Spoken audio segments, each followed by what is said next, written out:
வணக்கம். எப்பொருள் யார் யார்வை கேட்பினும் அப்பொருள் மெய்ப்பொருள் காண்பதறிவு. எப்பொருள் எத்தன்மையாயினும் அப்பொருள் மெய்ப்பொருள் காண்பதறிவு.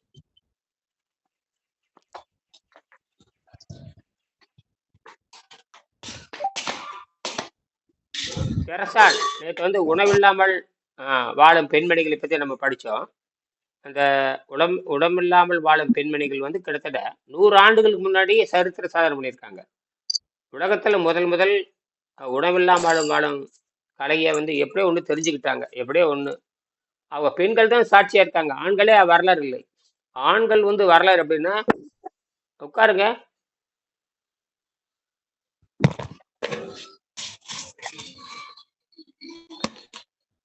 தம்பி தலகாணி எடுத்தாயா?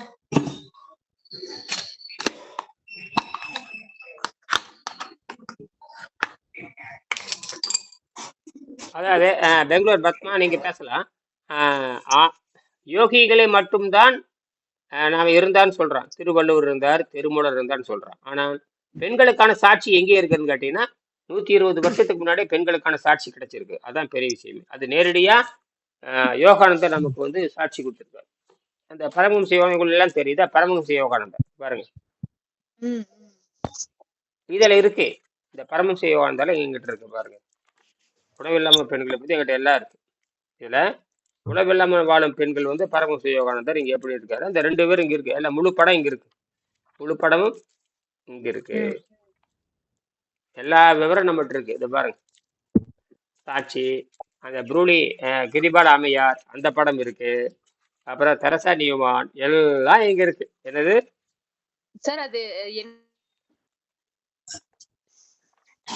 இந்த புத்தகத்துல இருக்கு. காட்டுறேன் பாருங்க. சுயசரிதை. அது பாரு, இங்க பாருங்க, காட்டுறேன் பாருங்க. ஆங்கிலத்திலும் இருக்கு, தமிழ் உலக புகழ் பெற்றது. ஆங்கிலத்திலும் இருக்குது. ஆட்டோபயோகிராபி தமிழ்ல மணிவாசர் பதிவு, தமிழ்ல மணிவாசர் பதிவுல போட்டிருக்காங்க. நமக்கு சாட்சி இந்த 2 பெண்கள் சாட்சி. அதான் விஷயமே. அதாவது 130 வருஷத்துக்கு முன்னாடி சாட்சி இருக்கு. 1930கள்ல. இன்னைக்கு கரெக்டா நமக்கு 100 வருஷம் ஆகுது. அப்பவே பெண்கள் அப்படி இருந்திருக்காங்கன்னு சாட்சி. ஜெர்மன்ல ஒரு பெண்ணு.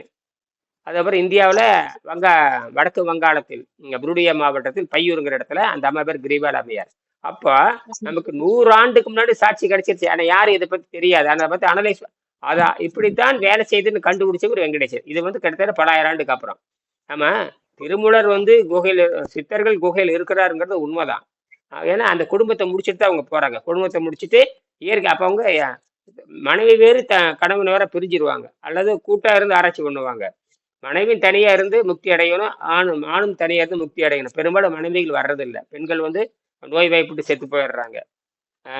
ஆனால் அந்த முக்தி நிலை அடைகிறவங்க பெண்கள். ஆனா பெண்கள் நமக்கு சாட்சி பாருங்க. இது வரைக்கும் ஆண்களுக்கு சாட்சியே கிடையாது. இப்போ குகையில் உள்ள இருக்காங்க, உணவில்லாம வாழ்றாங்கன்னு இப்ப நான் தான் சொல்லிட்டு வர்றேன். வெங்கடேசன் அங்க இருக்கிற தத்துவத்தை படிச்சு தத்துவத்தை வாயிலா கண்டுபிடிக்கிறாரு. ஆனால் பெண்களே நேரடியாக உணவில்லாம இருந்திருக்காங்க. அதுதான் சாட்சி.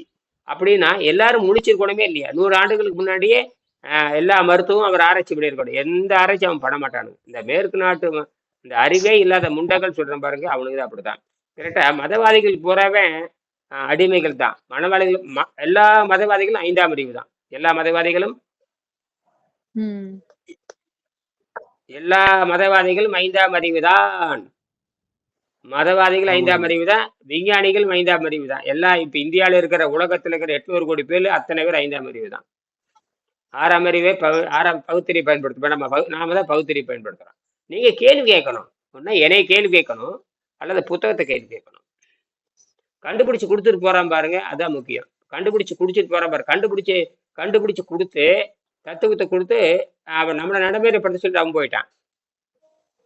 அப்ப நம்ம தான் ஆராய்ச்சி பண்ணி நம்ம எப்படி நல்லா இருக்குதான்னு பார்க்கணும். அதான் விஷயமே. இன்னைக்கு திருவள்ளுவர் எப்படி இறந்தார் நமக்கு என்ன கவலை? திருமலர் எப்படி இருந்தா நமக்கு என்ன தெரியும்? அவர் இறந்தாரா, போனாரா, காண போனாரா, யாருக்கு சரி. இயேசுநாதர் மேல போனாருங்கிறீங்க, எப்படி போனாரு அது வரலாறு இருக்கா? தெரியாது நமக்கு. எல்லாம் இயற்கை சட்டத்துக்கு உட்பட்டு நடந்திருக்கிறது, அவ்வளவுதான். இயேசுநாதர் என்ன சாப்பிட்டாரு தெரியாது. வெளிக்கு போனாரா தெரியாது. ஒண்ணுக்கு இருந்தாரா தெரியாது. கல்யாணம் பண்ணாரு தெரியாது. வள்ளலாறு கூட திருமணம் பண்ணியிருக்காரு. ஏன்னா தன் அக்கா போயினையும் 1 நாள் 2 நாள் குடும்பம் நடத்தியிருக்காரு. அதுக்கப்புறம் இல்லை. சில பேர் திருமணம் ஆகலைங்கிறாங்க. ஆனால் திருமணம் ஆனவர் தான் அவரு. ஏன்னா தன் அக்கா பையனை திருமணம் பண்ணியிருக்காரு. ஒரே நாள் தான், 1 நாள் 2 நாள் திருமணம் ஆகிட்டா வெளியே போயிருக்காரு. திருமணமாகி குடும்பமே நடத்தல, முதலிரவே நடத்தல, இதெல்லாம் விஷயம் இருக்கு. ஆனா திருவள்ளுவர் வள்ளலார் என்ன பண்ணாரு யாருக்கும் தெரியாது. அவர் என்ன சாப்பிட்டாருன்னு தெரியாது. என்ன ஆகாரம் சாப்பிட்டா ஒண்ணுக்கு போனாரு. இப்ப நாமளும் ஒண்ணுக்கு போறதை பத்தி வெளிக்கு போறதை பத்தி அவ்வளவு பேசுறோமே, வள்ளலார் ஒண்ணுக்கு போனாருன்னு தெரியுமா? இப்படி இப்படி தெரியாதுங்க. எந்த நமக்கு தெரியும். எந்த சொல்லி முடிச்சிடுறேன். எந்த ஆராய்ச்சி பண்ணாமையே ஒருத்தரை பத்தி சொல்லவே கூடாது. ஒருத்தரை பத்தி வள்ளலார் என்ன சொல்லியிருக்காரு அதோட சொல்லக்கூடாது. நிறுத்திக்கணும். வள்ளலார் ஒண்ணு கிடைச்சா நான் கேள்வி கேட்டாரு என்ன பதில் சொல்றது? நீ பாத்தியான்னு கேட்டா என்ன பதில் ம். சொல்றது? என்னையா முட்டாள்களாட்டா அதை நம்ம சொல்ல முடியும். சொல்லக்கூடாது, கேள்வி கேட்க. அப்ப அப்ப அறிவியல் அதை முண்டங்கள் அர்த்தம். இப்ப நான் வந்து திடீர் நான் வந்து ஒரு ஒரு உணவு நான் உணவு சாப்பிட்டு செத்து போறேன். இது வரைக்கும் நடத்தின பாடத்துல நீங்க நன்மை அடைஞ்சிருக்கீங்களா? அதோட போயிடணும். இனி நீ ஏன் செத்தாரு எது கேள்வி கேட்டுருக்கிறீங்க? இனி செத்த என்ன போனா என்ன? வாத்தியார் எனக்கு பாடம் சொல்லி கொடுத்தாரு, நான் கணக்கு 100 மதிப்பெண் வாங்கிட்டேன். வாத்தியார் செத்து போனா எனக்கு என்ன கவலை? வாத்தியார் சொல்லி கொடுத்து நான் 100 மதிப்பெண் வாங்கிட்டேன். கணக்குல ஆங்கிலத்துல தமிழ்ல 100 மதிப்பெண் வாங்கிட்டேன். வாத்தியார் செத்து போயிட்டாரு. தமிழ் சொல்லி கொடுத்த வாத்தியார் உனக்கு 100 மதிப்பெண் சொல்லி கொடுத்த வாத்தியார் செத்து போயிட்டான்னு அவருக்கு செத்த என்ன போனா எனக்கு என்ன? அதன் மூலமாக நான் மேல வந்து என்னுடைய அறிவை பயன்படுத்த மேல போகணும். ஐயா என்னது? கரெக்ட் கரெக்டையா. அவரு வந்துட்டு சில பேர் இப்படியும் கேள்வி கேட்கிறா, அவர் 100 மார்க் எடுத்தாரா?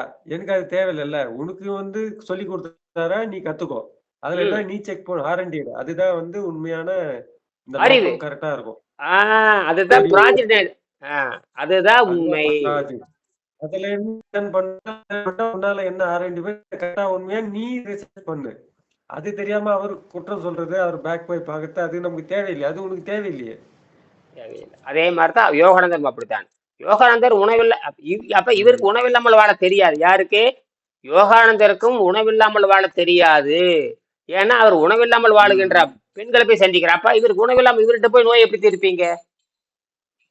இவர் எப்படி இவர் சரி பண்ண முடியும்.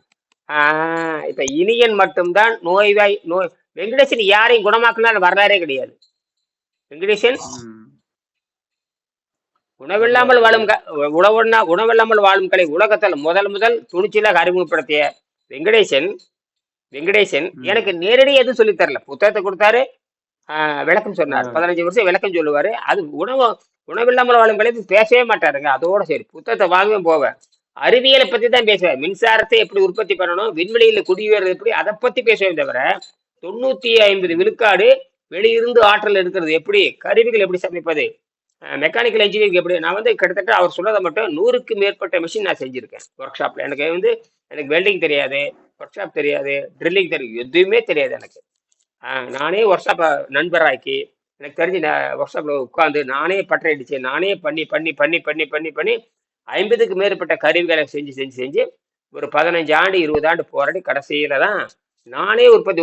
இதை விட இன்னும் அட்வான்ஸா, வெங்கடேசனை விட அட்வான்ஸா மேலா சிந்திக்கணும்னு சொல்லி தான் நான் வந்து பூமியை எதிர்த்து எப்படி வேலை செய்யறது, அது கிராவிட்டி எதிர்த்து எப்படி வேலை செய்யறது. அவர் கிராவிட்டி பயன்படுத்தலாங்கிறாரு, நமக்கு கிராவிட்டியே வேண்டாம். அப்ப அதை நான் கவன்கல் முறையை நான் ஆராய்ச்சி பண்ணேன். கவன்கல் முறைங்கிறது கிராவிட்டி எதிர்த்து வேலை செய்யறது. அதை தான் அவருக்கு அது தெரியாது. கவன்கல் முறையை பத்தி வெங்கடேசனுக்கு தெரியாது. என்னது ஐயா, கவுன்கல் எப்படி அது கிராவிட்டிக்கு ஆப்போசிட்டா இருக்காது சுத்துது? ஓகே, அது மேல் ஆமா, நோக்கிய விசையா? அது வந்து சென்ட்ரிஃபெட்டல் சென்ட்ரிஃபியூகல் ரெண்டு வந்து வேலை செய்யும். அதாவது ஃபிரிக்ஷன் எதிர்த்து வேலை செய்யும். ஃபிரிக்ஷன் எதிர்த்து வேலை செய்யும், உராய்வு எதிர்த்து வேலை அதான் செய்யும். மேல் நோக்கி விசையா? ஆமா, மேல் நோக்கி விசை கீழ் மைய நோக்கி மேல் நோக்கி விசை கீழ் நோக்கி விசை கிடையாது. மைய நோக்கி விசை மைய விலகு விசை. மேல் நோக்கி விசை கீழ் நோக்கி விசை கிடையாது. சென்ட்ரிஃபெட்டல் சென்ட்ரிஃபியூகல், அதாவது ஒரு மையத்தை நோக்கி இழுத்தல், மையத்தை நோக்கி விலகல், இந்த ரெண்டு தான் இருக்கு ஈர்ப்பு விசையில. அப்படி சுத்தும் பொழுது எடையற்றதாக மாறிவிடும், உராய்வு குறைந்து விடும். ஓ, அதனாலதான் அந்த கவுன்கல் சுத்தும் போது நல்லா சுத்தி தூரமா போகுது அந்த கல்லு. அப்ப உராய்வு குறைந்து விடுகிறது, எடை குறைஞ்சிடும். வேகமா சுத்துறப்ப எடை குறைஞ்சிடும். ஓ, வேகமா சுத்துறப்ப எடை குறைஞ்சிருது, ஃபோர்ஸ் அதிகமாகும்.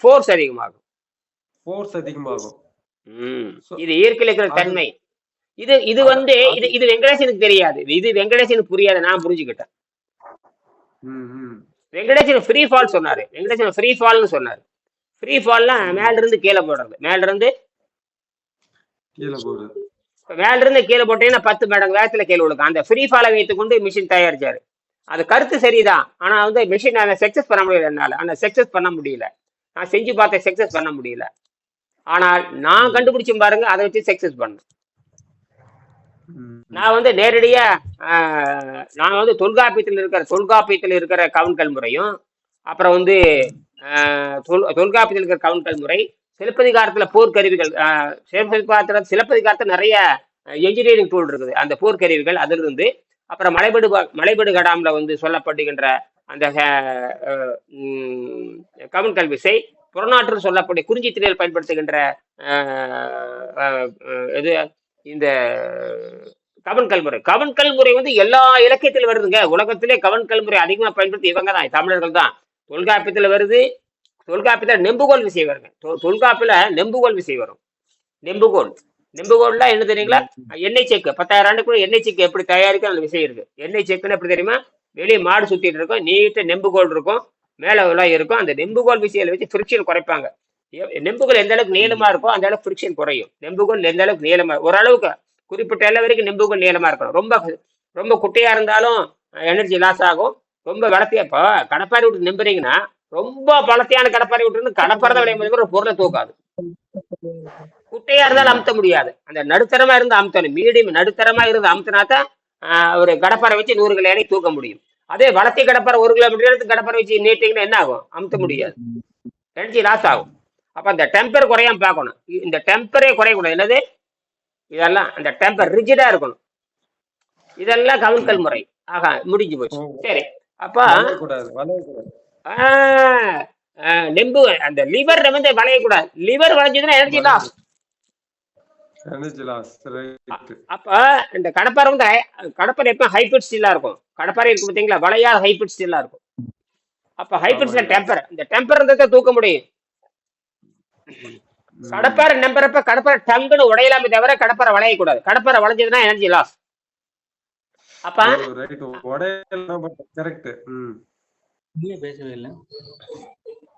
சரி, இப்போ பெங்களூர் பத்மா இதை படிங்க. பத்மா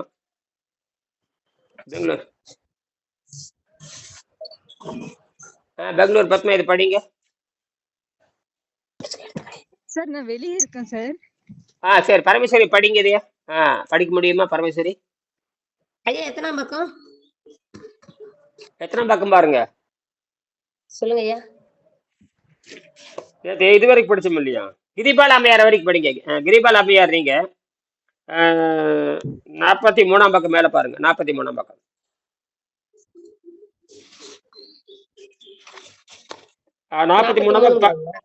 43ஆம் கீழ் பக்கம் 453.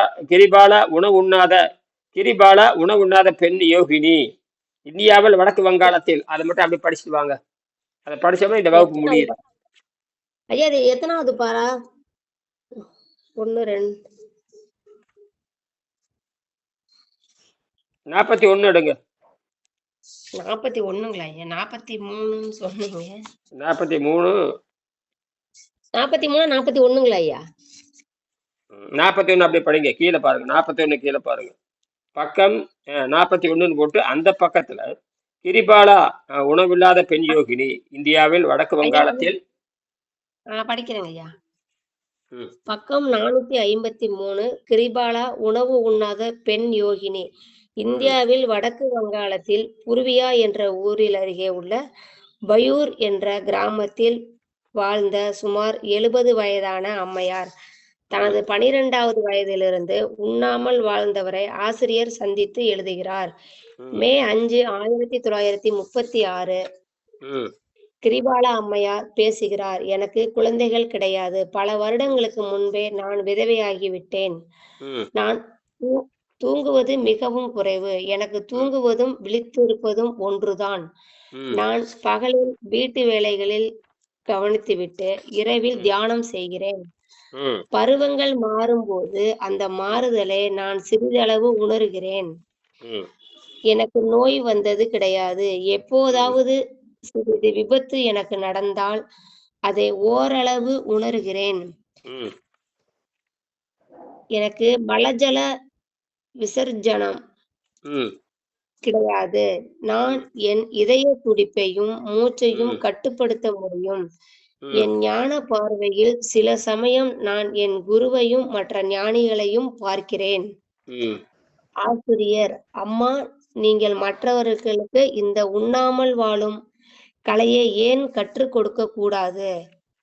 பதில்: இல்லை, இந்த ரகசியத்தை வெளியிடக்கூடாது என்று எனது குரு உறுதியாக கட்டளையிட்டிருக்கிறார். கடவுள் உற்பத்தி என்ற நடவடிக்கையை நாம் கலைப்பது என்பதை என் குரு விரும்பவில்லை. பல மக்களுக்கு நான் உண்ணாமல் இருக்கும் வித்தையை கற்றுக் கொடுத்தால் விவசாயம் அதை விரும்ப மாட்டார்கள். பழுத்த பழங்கள் கீழே விழுந்து வீணாகிவிடும். வாழ்க்கையில் உண்மையான அர்த்தத்தை நாம் புரிந்து கொள்ள துன்பம், பட்டினி, நோய் ஆகிய பழைய கர்மத்தின் சாட்டையடிகள் நம்மை இட்டு செல்கின்றன என்று எனக்கு தோன்றுகிறது. ஆசிரியர்: அம்மா, நீங்கள் மட்டும் தனித்து உண்ணாமல் வாழ்வதில் யாருக்கு என்ன பயன்? பதில்: அந்த அம்மையாரின் முகம் அறிவினால் பிரகாசம் அடைந்தது. அவர் கூறினார், மனிதன் என்பவன் ஆவி ரூபமானவன் என்பதை நிரூபிக்க தெய்வ அனுக்கிரகத்தால் மனிதன் கொஞ்சம் கொஞ்சமாக அவன் நிலையான ஒளியினால், உணவினால் அல்ல வாழலாம் என்பதை நடத்தி காட்ட. பக்கம் 463. ஆசிரியர் பின் குறிப்பில் எழுதுகிறார்: கிரிபாலா அம்மையார் அடைந்த உணவில்லாத நிலை ஒரு யோக சக்தி. இது பதஞ்சலி மகரிஷி யோக சூத்திரம் 3:31 குறிப்பிடப்பட்டிருக்கிறது. தொண்டை குழியிலே சம்யமம்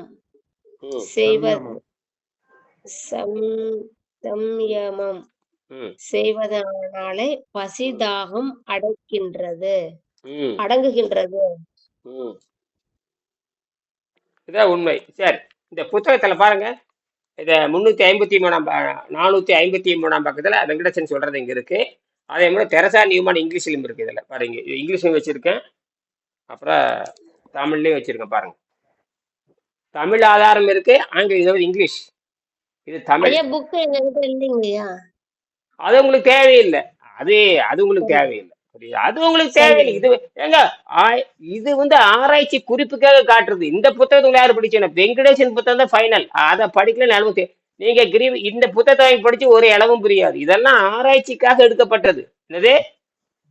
சரிங்க, ஆராய்ச்சிக்காக 2 வரி எடுத்திருக்கிறாங்க. 2 வரி இது ப்ராஜெக்ட் இன்ஜினியர் வெங்கடேசன் மட்டும்தான் அதுக்கு தகுதி உடையவர். நம்மள வாய் மூடிட்டு உணவில்லாமல் வாழும் கலை புத்தகத்தை 1,00,000 தடவை படிச்சாலும் புரியாது. விளையாட்டு இல்ல, புரியுதா? இதை பிடிச்சல எந்த கொம்பனாலும் நான் சேலஞ்ச் பண்றேன். எந்த ஐஐடி விஞ்ஞானியும் புரிந்து கொள்ள முடியாது. அவனுக்குள்ள அறிவே இல்லாத 5ஆம் அறிவு இருக்கான்னு சொல்ல முடியாது. வெங்கடேசன் மட்டும்தான் 6ஆம் அறிவை பயன்படுத்தினார்.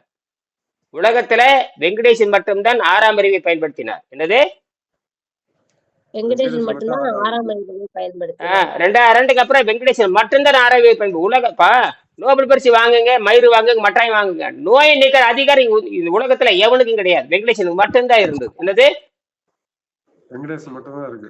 உலகத்துல எவனும் கிடையாது. இன்னைக்கும் சொல்றேன், 2026 வரைக்கும் நோயை 5ஆம் அறிவில் இருக்கிற எவனுமே நோயை குணமாக்க முடியாது. இப்ப 6ஆம் அறிவை நான் பயன்படுத்துறேன். 6ஆம் அறிவை நான் பயன்படுத்தி பரமேஸ்வரி நோய் குணமாக்குறேன். 6ஆம் அறிவை பயன்படுத்தி நான் என்னுடைய 6ஆம் அறிவை பயன்படுத்தி நான் பத்மாவுடைய நோய் குணமாக்குறேன். நான் என்னுடைய 6ஆம் அறிவை பயன்படுத்தி பொறியாளர் பழனிவேல் நோய் குணமாக்குறேன். என்னுடைய 6ஆம் அறிவை பயன்படுத்தி கம்பம். இந்த மாதிரி 10,000 பேர்த்த குணமாக்கி வச்சுங்க. 10,000 பேர்த்த என்னுடைய பகுத்தறிவை பயன்படுத்தி இது வரைக்கும் 10,000 பேர்த்த குணமாக்கி இருக்கேன். 25 வருஷத்துல எவனாச்சும் வரணும்னு பாருங்க, ஒரு பையனும் வர்றதில்ல. எவனு நன்கொடையும் கொடுக்கறது இல்ல, நல்லாய் போய் திரும்பி கூட பாக்குறது இல்ல. இப்ப அது வேற. ஆனா நீங்க அதுதான் எனக்கு அந்த கொடுக்காது இருக்கிற வரைக்கும் அது கொடுக்கலைங்கிறது வேற. ஆனால் அதுதான் எனக்கு பாடத்திட்டம், அதுதான் எனக்கு ப்ராஜெக்ட் ஒர்க்கு. என்னது? வெற்றி அடைஞ்சு எனக்கு வெற்றி தான் முக்கியம். அவன் நோய் நல்லா ஆயிடுச்சு, அவன் நன்கொடை தரலைங்கிறது வேற. ஆனால் எனக்கு என்ன அனுபவம் கிடைச்சிருக்குது? என்ன கிடைச்சிருக்குது? அன்னைக்கு இந்த மாதிரி வசதிகள் கிடையாது. இன்னைக்கு ரெக்கார்டு இருக்குது. இப்ப எல்லாமே இப்ப மாடி சேர்ந்துக்கிட்டே வர்றாங்க. 2 இப்பதான் புரியுது எல்லாத்துக்கும். ஏன்னா இந்த ஊடகத்தை எனக்கு அந்த 25 ஆண்டு எத்தனையோ ஒரு நல்லா இருக்காங்க, தொடர்புலே கிடையாது. 100க்கு 90 அதெல்லாம் விட்டுருங்க. இப்ப பகுத்தறிவை பயன்படுத்தினா நோய் குணமாகும். இப்ப எப்படி நீங்க பகுத்தறிவை நீங்க பயன்படுத்துறீங்கன்னா, யாரு பரமேஸ்வரி பகுத்தறிவை பயன்படுத்தி இருந்தா, 6ஆம் அறிவை பயன்படுத்திருந்தா நோய் எதுக்கு வரும்? அறிவினாவே துன்பத்தை போக்கணும். பிறவி நோயை இப்போ நீங்க தமிழ் தெரிஞ்சுக்கணும் அவசியம் இல்லை, இங்கிலீஷ் தெரிஞ்சுக்கணும் அவசியம், ஒரு இடம் உங்களுக்கு தேவை தெரியல. பகுத்தறிவு என்பது இயற்கையில் கொடுப்பது. இயற்கையில் இருக்கிற ஏன் ஏன் எதற்கு அம்மாட்ட இருந்து பாடம் படிச்சுக்கிறீங்க, அம்மாட்ட இருந்து மொழி யார்கிட்ட இருந்து படிச்சுக்கிறீங்க, அம்மாட்ட இருந்து பேச கத்துக்கிறீங்க. அம்மா தான் உலகத்தினுடைய முதல் பல்கலைக்கழகமே. First university of the baby. ஒரு குழந்தையினுடைய பல்கலைக்கழகம் என்பது அம்மா தான். அம்மா என்ன பேசுதோ அதுல இருந்து தான் நீ கத்துக்கிற. அப்ப அந்த மொழியை வைத்துக்கொண்டு ஏன் உங்களுடைய சொந்த பிரச்சனை கேள்வி கேட்கல? இதுல உலகத்துல எந்த மொழியும் கிட்ட வராது. அம்மா என்ன மொழி பேசுதோ அதுதான் குழந்தை.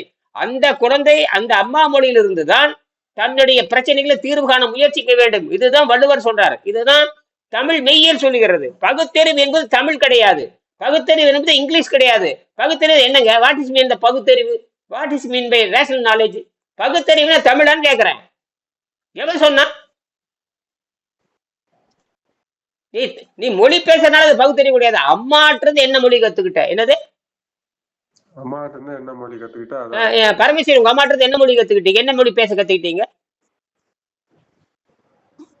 தமிழ்ங்க ஐயா. ஏன் சிந்திக்கலன்னு கேக்குறேன். பள்ளிக்கூடம் போய் தமிழ் பேசுனீங்கன்னு கேக்குறேன். ஆமாங்க ஐயா. பள்ளிக்கூடம் போய் தமிழ் பேச கத்துக்கிட்டீங்க? இல்ல அம்மா அம்மா. கிட்ட கத்துக்கிட்டேன். சரி, நான் ஹிந்தியில பிறக்கிற ஒரு குழந்தை, அவங்க அம்மா ஹிந்தி பேசுறேன். அந்த குழந்தை 2 வயசுல ஹிந்தி பேசுது. எங்க இருந்து போய் கத்துக்குச்சு? அம்மாட்ட இருந்து கத்துச்சா பள்ளிக்கூடம் போச்சா? அம்மா. இப்ப பள்ளிக்கூடத்துக்கு மொழிக்கு சம்பந்தம் இல்ல, பள்ளிக்கூடத்துக்கு மொழிக்கு சம்பந்தம் இல்ல. அது ஒழுங்குபடுத்தி கொடுக்கறத ஏன் ஒழுங்குபடுத்தி கொடு? அம்மா ஒழுங்குபடுத்தி கொடுத்தா ஆசிரியர் மாதிரி இருந்து 15 வயசு என்ன 20 வயசு வரைக்கும் அம்மா பாடம் நடத்தலாம். அம்மா பாடம் நடத்த கத்துக்கிட்டானா அம்மா படிக்கலாம். அம்மா இயற்பியல் படிக்கலாம், வேதியியல் படிக்கலாம். அவ என்ன பண்ணலாம்? அவ படிச்சிருப்பா இல்லையா? அதையே குழந்தைக்கு சொல்லி கொடுக்கு. நீங்க ஏன் உங்க குழந்தைக்கு நீங்க பாடம் நடத்தல? உங்க பையன் எங்கேயோ போய் படிச்சாங்கிறீங்க, எந்த வேலையில்லைங்கிறீங்க. வேலையில்லாத நீங்க சொல்லி கொடுத்துருக்கீங்க. நீங்க வேலை இருக்க கைத்தொழில் ஒன்றை கற்றுக்கொள்ளணும். படிப்பு என்பது இயற்கையை புரிந்து கொள்வதற்கும் தாய்மொழியில் கற்றால் தான் இயற்கை புரிந்து கொள்ள முடியும். பையன் சாணி கட்டி படைக்கட்டும், பையன் விறகு வெட்டி படைக்கட்டும், பையன் கடை வச்சு படைக்கட்டும், அது வருமானத்துக்கு தான். வருமானத்துக்கு எந்த தொழில் வேணா பண்ணலாம். ஆனால் அறிவு என்பது படித்தால் அறிவு தான் வரணும். படித்தால் ஏன் உங்க பையனுக்கு அறிவு வரலன்னு கேட்கலாம், ஏன் எனக்கு அறிவு கேட்கலாம், அது வேற. தொழில் எது வேணா செய்யலாம். சாராயம் காட்சி கூட வைக்கலாம். அரசாங்கம் நீங்க பெரிய பெரிய பணக்காரன் சாராயம் காட்சி வைக்கலாம் இல்லையா? அந்த மாதிரி சாராயம் கூட காட்சி வைக்கலாம். பணம் ஈட்டுறது ஒரு விஷயமான்னு கேட்கிறேன். அறிவை பெற வேண்டும். அப்ப பகுத்தறிவு என்பது வேற. பகுத்தறிவின் மூலமா தான் தொழிலை கற்றுக்கொள்ள முடியும். பகுத்தறிவின் மூலமா தான் இயற்கை புரிந்து கொள்ள. எந்த பகுத்தறிவின் மூலமாக? அந்த குழந்தை தன் தாய்மொழியில் அம்மாட்டிருந்து பேசுகின்ற அந்த மொழியின் மூலமா தான் பகுத்தறிவு கற்றுக்கொள்ள முடியும். சரி, அப்படியே தமிழ்நாட்டுல பாத்தீங்கன்னா இந்த அறிவெல்லாம் தமிழ்ல தான் இருக்கு. இப்ப உணவில்லாமல் வாழும் கலை, நோயை குணமாக்குற முறை உலகத்தில் தமிழ்நாட்டுல மட்டும்தான் இருக்கு. எவனும் தப்பிக்க முடியாது. இப்பதான் பழைய ஆளுகளை இன்னைக்கு கூட ஒருத்தர் 10 வருஷம் கூட போன்ல பேசினாரு. அவர் இன்னைக்கு வாட்ஸ்அப்ல ஸ்டேட்டஸ் போட்டிருந்தார். பரமேஸ்வரிக்கு நோய் குணமாக்குது, நீங்க நம்ம பேசுறத போட்டு பார்த்துட்டு நான் இன்னும் இப்ப கத்துக்கிறேங்கிறேன். 10 வருஷமா கத்துக்காதவன் இன்னைக்கு கத்துக்கிறேன், நான் கத்துக்கலாம்னு ஆசையா இருக்கேன்னு எனக்கு பதில் போட்டிருக்கேன். அப்ப 10 வருஷத்துக்கு முன்னாடி எனக்கு தொடர்பு இருக்கிறவன் அப்பெல்லாம் மண்டையில ஏற இப்ப வாட்ஸ்அப்ல நான் ஸ்டேட்டஸ் போட்டிருந்தேன். அதை பார்த்துக்கிட்டு நம்ம பேசுறோம் இல்லையா, அந்த கிளாஸ் போட்டு பரமேஸ்வரிக்கு நோய் நல்லா ஆகுது, பத்மாவுக்கு நோய் நல்லா ஆகுது, அப்படின்னு போடுறேன்ல, அதை பார்த்தோன்னே நான் கத்துக்கிறேன்னு வந்திருக்கிறேன். ஏப்பா அப்ப நீங்க எல்லாம் குணமாகறத பார்த்தா 10 வருஷத்துக்கு முன்னாடியே தொடர்பு பண்ணவன். அப்போ ஒழுங்கா பணம் கட்டல, ஒழுங்கா நன்கொடை கொடுக்கல, கேவலமா ஓடுனேன். இப்ப வர்றேன் பாருங்க. அப்ப 100 ரூபாய்க்கு சொல்லி கொடுத்தேன், இன்னைக்கு 50,000 சொல்லி கொடுத்தேன். இப்ப 50,000 வர தயாரா இருக்கானுங்க. இப்படித்தான் மானங்கட்ட பொழப்பா இருக்குது. அதெல்லாம் ஒண்ணும் பண்ண முடியாது. ஆக இப்போ இந்த கிரிபால அம்மையாருங்கிறது பெரிய அதிசயம் கிடையாது. கிரிபால அம்மையார் எப்படி செத்தாங்க நமக்கு தெரியாது. அவங்க என்னென்ன அப்ப நம்ம நோய் அதுதான் எப்பவுமே அட் பிரசன்ட்ல ஒருத்தர் கேட்கறான், வெங்கடேசன் உயிரோட இருக்கிறா இல்லையா, அது எதுக்கு உனக்கு என்ன, அதுக்கு என்ன வேலை உனக்கு? இதை சாத்தான் வெங்கடேசன் உயிரோட இருந்தாரா, அப்ப ஒண்ணு கடிச்சாரா, பீ பேண்டாரா, குழந்தை பத்துக்கிட்டாரா, அவர் திருமணம் பண்ணிட்டாரா, உடலூர் கொண்டாரா, இதெல்லாம் கேள்வி கேட்டா அறிவில்லை உங்களுக்கு? இதுதான் இது யாரு தெரியும்? பிசாசு செய்யற வேலை. யார் செய்யற வேலை?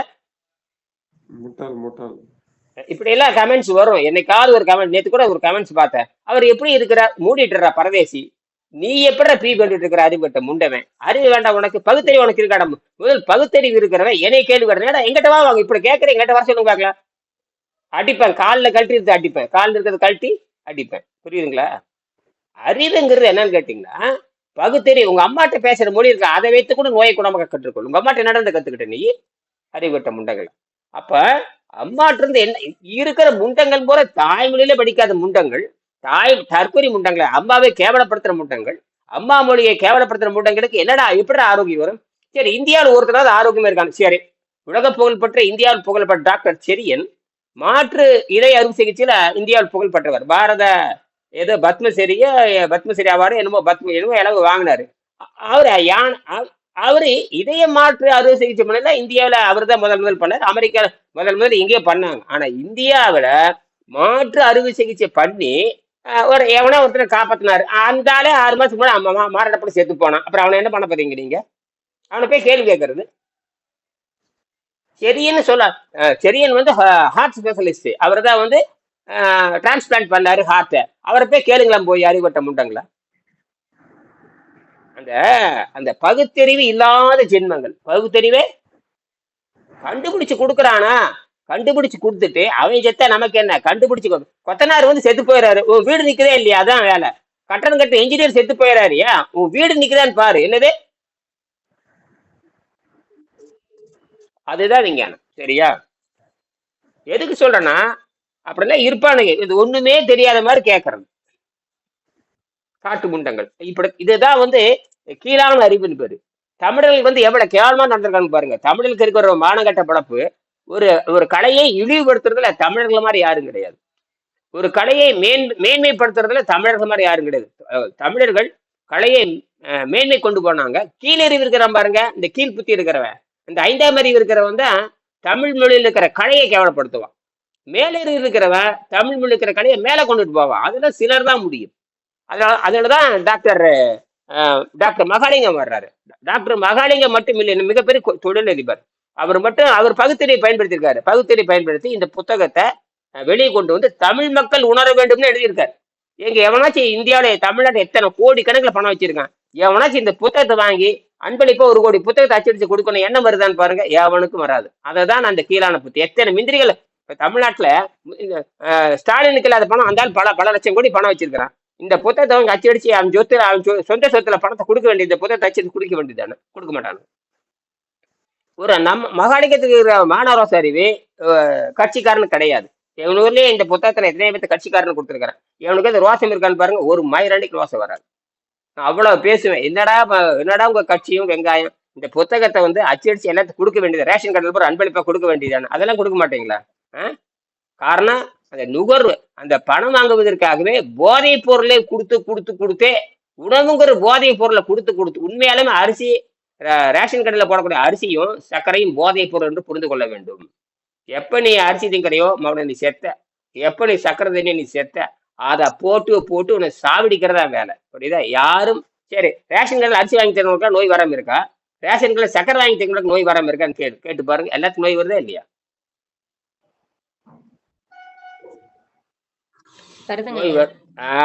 அப்ப பிரச்சனை என்னன்னா, அப்ப என்ன நோய் வருதுன்னு அதையாண்டா கொடுக்குற. இப்ப அதைத்தான் குழந்தைங்களுக்கு உணவா கொடுக்குறீங்க. குழந்தைக்கு நோய் வருமா வராதா? அறிய வேண்டாம். அப்ப உண்மையாலுமே குழந்தைகளுக்கு பழங்களை கொடுத்து பழக்க வேண்டும். எதை கொடுத்து பழக்கணும்? பழங்கள். சரி, முடிச்சுக்கலாம். பாடத்தை முடிச்சிட்டீங்களா? எது வரைக்கும் படிச்சீங்க? கீழே 42 கீழே படிக்க பக்கம் 463 ஆசிரியரின் பின் குறிப்பில் எழுதுகிறார். கிரிபால அம்மையார் அடைந்த உணவில்லாத நிலை ஒரு யோக சக்தி. இது பதஞ்சலி யோக சூத்திரத்தில் 3:31 குறிப்பிடப்பட்டு இருக்கிறது. தொண்டையில் கீழே சமயம் செய்வதால் பசி தாகம் அடைக்கப்படுகின்றன. இப்ப நாம என்ன பண்றோம்? நாம தண்ணீரை மருந்தாக அருந்தி பழக்கினதுக்கு அப்புறம் நமக்கு அந்த தொண்டையில் இருக்கிற அந்த உணர்வின் மூலமாக அழுத்தி விடலாம். இந்த பயிற்சி பெற்று நீரை மருந்தாக அருந்தி பயிற்சி வர்றப்ப பசிதாகம் கட்டுப்பாட்டுல வந்துடும். அதுக்கப்புறம் தொண்டைக்குள்ளையில அழுத்திட்டு போயிடலாம். தொண்டைக்குள்ளையிலேயே போயிடலாம். அப்ப இந்த நோய் நீங்கனாத்தான் நீங்க அதெல்லாம் செய்ய முடியும். இன்னைக்கு வழி எப்படி இருக்குது? ஐயா என்ன சொன்னீங்க? தொண்டைக்குழியில் நீர் பயிற்சி பண்ணி பண்ணி பண்ணி பழகுனதுக்கு அப்புறம் தொண்டை இறுக்கி கட்டிக்கலாங்கிற, சும்மா பேசாம அப்படின்னு நின்று போயிடும். புரியுதா? சரிங்க. அதுல போக போக வரும். என்னது போக போக வரும். இன்னைக்கு வர அதெல்லாம் 10 வருஷம் பயிற்சி பண்ணணும். எத்தனை வருஷம்? 10 வருஷம் பயிற்சி பண்ணுங்க.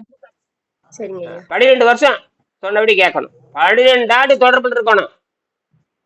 சரிங்க பாரு, இப்ப இவர் 10 ஆண்டா தொடர்பு இருக்காரு. யாரு? பழனியில வந்து 10 ஆண்டா தொடர்பு இருக்கிறாரு. அந்த மாதிரி 10 ஆண்டு தொடர்பு 12 ஆண்டு தொடர்பு இருந்தா தான் இதெல்லாம் புரியும். சரி. சித்தி சக்கரை இதெல்லாம் வந்து ஒன்றும் குழப்பிக்காதீங்க. இப்ப நோய் நல்லாகுதுல்ல, அப்ப எல்லாம் நல்லாகுதுன்னு அர்த்தம். நோய் நல்லாகுதுன்னா உங்களுக்கு எது வருது? எல்லா ஆற்றலும் எல்லா சக்தியும் கைவர பெறுகிறது, எல்லா சக்தியும் கைக்குள்ள வருது. அப்ப இது இது சிறப்புத்தன்மை என்ன? சிறப்புத்தன்மையில ஒண்ணும் கிடையாது. முயற்சி பண்ணா எல்லா சிறப்பும் வரும். முயற்சி பண்ணா எல்லா சிறப்பும் வருங்க. அப்ப நீங்க எல்லாம் வரும். இவனுக்கு சொல்றதெல்லாம் வெவ்வேறு வழியில கையாண்டுருக்கானுங்க. ஆனா உடம்புக்குள்ள எல்லாமே இருக்கு. உடம்புக்குள்ள எல்லா சக்தியும் ஆற்றலும் இருக்கு. இருக்குங்க ஐயா. அது ஒவ்வொருத்தரும் வெவ்வேறு மாதிரி பயன்படுத்துறாங்க. ஒவ்வொருத்தரும் வெவ்வேறு மாதிரி பயன்படுத்துறாங்க. நாம என்ன பண்றோம்? பரிணாம அறிவியல் நம்ம பரிணாம அறிவியல் அடிப்படையாக கொண்டு வர்றோம். பரிணாம அறிவியல் அடிப்படையாக கொண்டு படிப்படியாக வர்றப்ப எல்லாமே நமக்கு வந்துடும். எல்லாமே மூச்சு நிறுத்தலாம், இதயத்தை நிறுத்தலாம், எல்லாத்தையும் நிறுத்தலாம். மூச்சு நிறுத்தலாம், இதயத்தை எல்லாத்தையும் நிறுத்தலாம். இதெல்லாம் வந்து எக்ஸ்ட்ரா இருக்கிற பொருள். இதெல்லாம் பரிணாமத்துல வந்து உபரியாக இருக்கக்கூடியது.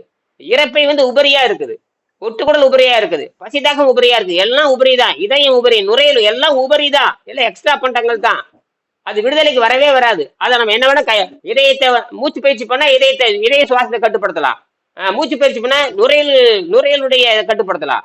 மூச்சு பயிற்சி பயிற்சிங்கன்னா ரத்த ஓட்டத்தில் அதிகப்படுத்தலாம், குறைக்கலாம். இப்படி என்ன மூச்சு பயிற்சி ஒழுங்கா பண்ணீங்கன்னா பீனியல் உள்ளே இருக்கிற மனோன்மணிங்கிற அந்த சுரப்பை வைத்து கட்டுப்படுத்தலாம். அப்புறம் வந்து ஹைப்போதாலஸை கட்டுப்படுத்தலாம், பிட்டூரியை கட்டுப்படுத்தலாம், என்ன வேணா கட்டுப்படுத்தலாம். தூண்டலாம் என்ன வேணாலும் பண்ணலாம். நம்ம உடம்புல நம்ம உடம்புல மொத்தம் 8 அட்டாங்க யோகம் இருக்குன்னு. நம்ம உடம்புல மட்டும் அட்டமா சித்தி 8 இருக்கு, மொத்தம் 16 இருக்குது. அப்புறம் ஆயக்கலைகள் 64, பத்தி 80 கலைகள் நம்ம உடம்புல இருக்கு. ஒன்னும் பண்ண வேண்டாம். அகத்தூய்மை பண்ணுனா 84 கலைகள் உள்ள வந்துடும். நான் புதுசா கண்டுபிடிச்சிருக்கேன்ல, புதுசா வந்து குவாண்டம் பேட்டரின்னு கண்டுபிடிச்சிருக்கேன். சாகா பேட்டரி நான் கண்டுபிடிச்சு உலகத்துல முதல் சாகா பேட்டரி கண்டுபிடிச்சேன் நான் தான். அது எவனுக்கும் புரியாது. சேலஞ்சு பண்றேன். ஏன்டா உலகத்துல இத்தனை ஐஐடி இருக்கானுங்க, இத்தனை டிஆர்டிஓ இருக்குது, இத்தனை அப்புறம் வந்து இஸ்ரோ இருக்கு. எவனுக்காவது குவாண்டம் பேட்டரி என்னன்னு அவங்களுக்கு தெரியுமா? ஒரே அளவும் தெரியாது. அவனுக்கு பகுத்தறிவு கிடையாது. இஸ்ரோக்காரனுக்கு எவனுக்கு பகுத்தறிவே கிடையாது. பகுத்தறிவு புத்தகத்தை வாங்கி படிச்சிருப்பான்ல. பகுத்தறிவு இருந்திருந்தால் உணவில்லாமல் வாழும் கலை வாங்கி படிச்சிருப்பானே இல்லையா? ஏன் படிக்கல? தமிழ்ல தான் இருக்குது. இஸ்ரோல இருக்கிற பாதி பேர் தமிழர்கள், இஸ்ரோல இருக்கிற பாதி பேரு தமிழ்நாட்டை சேர்ந்தவன் தான். சாப்பாட்டு பைத்தியங்க ஐயா. இஸ்ரோல இருக்கிற பூரா பகுத்தறிவு பயன்படுத்தாத, வெறும் 5 அறிவு கூட பயன்படுத்துற. ஏண்டா எல்லா இஸ்ரோவுக்கு நான் கொடுத்தாச்சு. இஸ்ரோ விஞ்ஞானிகளுக்கு இந்த புத்தகத்தை கொடுத்தா. ஒருத்தன் கேட்கறான், நீங்க ஐஐடியில் முயற்சி பண்ணலான்னு கேட்கறேன். அந்த அறிவட்டை மட்டும் இப்ப லேட்டா கேக்குது. ஏடா 15 வருஷமா முயற்சி பண்றேன், அது இப்பதானே வர்றீங்க, என்ன தெரியும்? இப்ப புதுசா நீ பார்த்தா என்னமே இன்னைக்கு சொல்லி தர மாதிரி நினைப்பீங்க. என்னுடைய வரலாறு வந்து 25 வருஷம் வரலாறு இருக்கு. என்னது 25 வருஷம் ஐயா. 25 வருஷம் இந்த புத்தகத்தை பாடம் நடத்துறா. எத்தனை பேருக்கு தெரியும்? தெரியாது. புதுசா வந்துட்டு என்னமோ இன்னைக்கு தான் பாடம். பரமேஸ்வரி பாத்தீங்கன்னு நினைப்பீங்க. பரமேஸ்வரி இன்னில இருந்து இன்னைக்கு தான் சொல்லி கொடுக்க நினைக்கிறீங்க. 25 வருஷமா சொல்லி கொடுத்துட்டு இருக்கிறேன். எத்தனை வருஷமா? 25 வருஷம் ஐயா. அதுக்கு முன்னாடி 5 வருஷம் நான் பயிற்சி பண்ணேன். நான் முதல்ல வெங்கடேசன் எனக்கு யாரே தெரியாது. நான் பைத்தியகாரத்தன்மை இயற்கை உனக்கு போயிட்டு இருந்தேன். அப்ப வெங்கடேசன் தெரியாது, ஒரு புடலங்காயும் தெரியும், எவனையும் எனக்கு தெரியாது. 2வது சில நேரத்துல கோபம் வந்து வெங்கடேசன் கடுமையா நான் பேசுவேன். என்ன கோபம் வந்து வச்சுக்க, என்னையா நீ பேசிட்டு இருக்குன்னு கேட்பேன். கோபம் வந்து திடீர்னு எனக்கு. அப்பவே வெங்கடேசன் பேச்சு காய்ச்சுவேன். அவர் ஆனா அவ்வளவு காய்ச்சுவேன், பேசுவேன், அமைதியா இருப்பாரு. கோபம் வந்து எனக்கு திடீர் நேரத்துல என்னையா போட்டு காய்ச்சிக்கிட்டே இருக்க, எதை கேட்டாலும் அமைதியா இருக்க, பிடிச்சி காய்ச்சுவேன். அவர் பேசாம அமைதியா இருப்பாரு. அப்புறம் நானே வந்து அப்புறம் என்னடா கடுமையா பேசி போடு, கடுமையா என்னத்துக்கு பேசுற, என்ன நீ சொல்ல உனக்கு இப்படியே பேசு, என்ன நீ சொல்ல ஒண்ணுமே புரிய மாட்டேன், வேலையை பாரு அப்படின்னு பேசியிருக்கேன். ஏன்னா நம்மளை போட்டு இம்சுப்பா, அந்த மூளைக்கு வந்து அவ்வளவு டார்ச்சர் கொடுப்பாரு. அந்த அவர் சொல்ற பதிலும் அவர் சொல்ற அந்த விடைகளும் நம்மளால ஜீரணித்துக் கொள்ள முடியல. அந்த எரிச்சல் வருது, மூளைக்கு எரிச்சல் வரனால நம்மள அது தூண்டி விடுது. என்னது தூண்டி விடுதுங்க ஐயா. அப்புறம் அதுக்கப்புறம் அப்படி பேசினாலும் பாத்தீங்கன்னா குழந்தை மாதிரி அடுத்த நாள் பேசுவாரு. ஒரு முறை கடுமையா பேசிட்டேன், போயா நீ சொல்றதுல பொய்யின்ற, நான் இப்படியே கோபமா பேசினேன், போயா நீ சொல்றதுல போய் ஏத்துக்கொள்ள முடியாது, அவர் சொல்றது உண்மையா எனக்கு தெரியும். இருந்தாலும் கோபத்துல போய் நீ சும்மா உடனிட்டே இருக்கிற, நீ சொல்றதுல பொய்ன்னு சொல்லிட்டு ஒரு 4 மாசம் பேசவே இல்லை, ஃபோன் பண்ணவே இல்லை.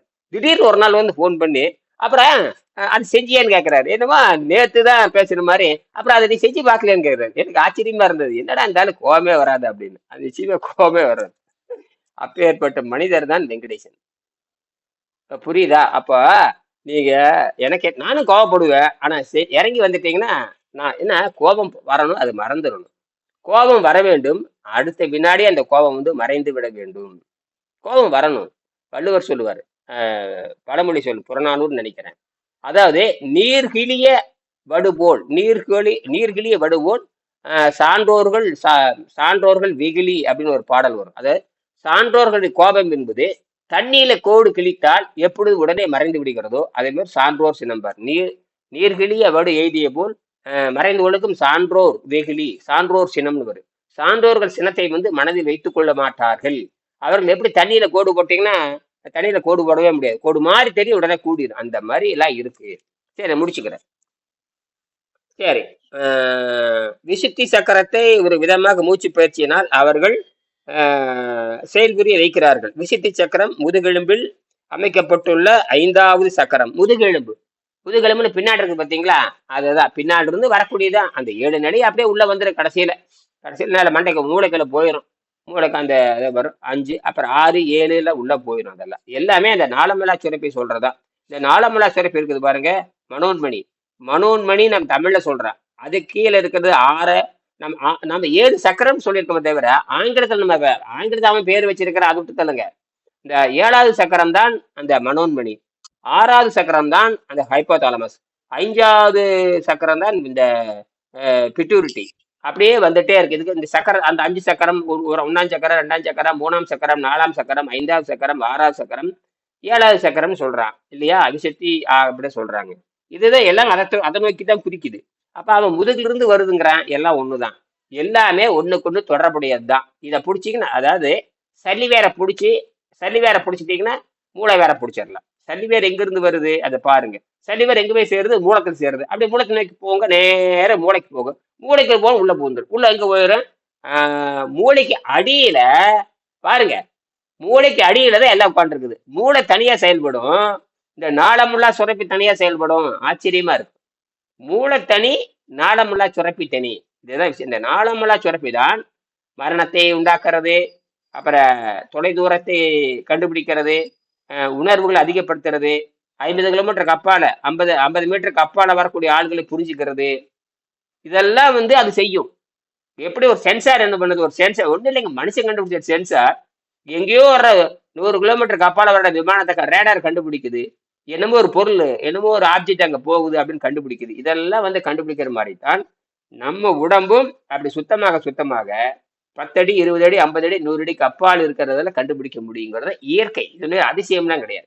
இந்த அதிசயத்தை, இந்த உண்மையை போய் அதிசயமா எழுதுறதுனாலதான் இயேசுனார் என்ன செஞ்சான்னு புரிஞ்சிக்கவே முடியல. எப்பவுமே உண்மையா பேசணும். அது எல்லாத்தினாலும் சாத்தியம்னு சொல்லணும். எல்லாத்தினாலையும் சாத்தியம்.